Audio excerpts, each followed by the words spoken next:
Are you sure about this? I asked the young woman who had wandered onto the back deck of my houseboat. She hadn't once been invited, but had come aboard from the old Monchac pier with a confidence I could only envy, and started asking me for a job. Also, I was pretty sure she was crazy. Without answering, she produced a large net from an unseen corner of the deck, hefting it under her arms. The net looked as if it weighed about as much as she did, though she seemed to be preparing to toss it off into the black waters of the bayou. She even had her teeth clamped around a large lead sinker. Her teeth!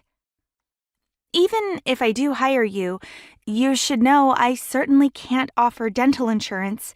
I'm in no position to— Don't worry, boss, she mumbled through her clenched jaw, looking at me like I was the one acting strange.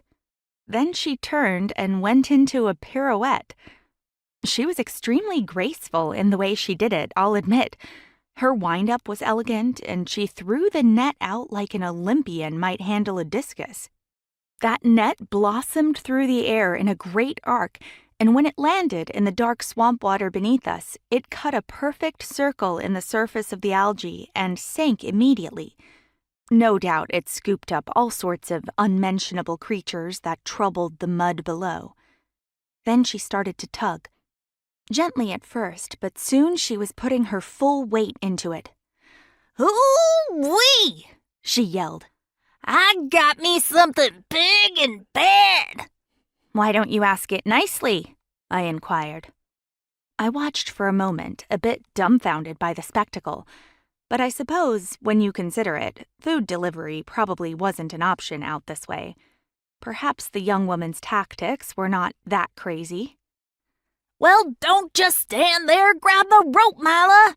she shouted, and soon we were tugging together. The water was surprisingly cold as it ran from the rope in between my knuckles, and the heavy resistance the net gave felt exciting. Soon the girl had the top of the net in hand and slung the rest of it up onto the deck in one smooth motion.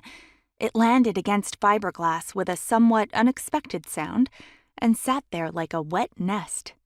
I waited to see what grotesque creature would come slithering from the nylon, but all was still within. Leaning over the pile of line and sinkers, we confirmed. Nothing stirred. I could already see the disappointment forming on the face of my young companion. "Just some old logs, I reckon," she said as she went about untangling the net. "Wait a second!" I cried. I had seen something there. The girl's green eyes began to widen and she dropped the net, telling me that she saw it too. She made the sign of the cross on her chest. There were human bones inside.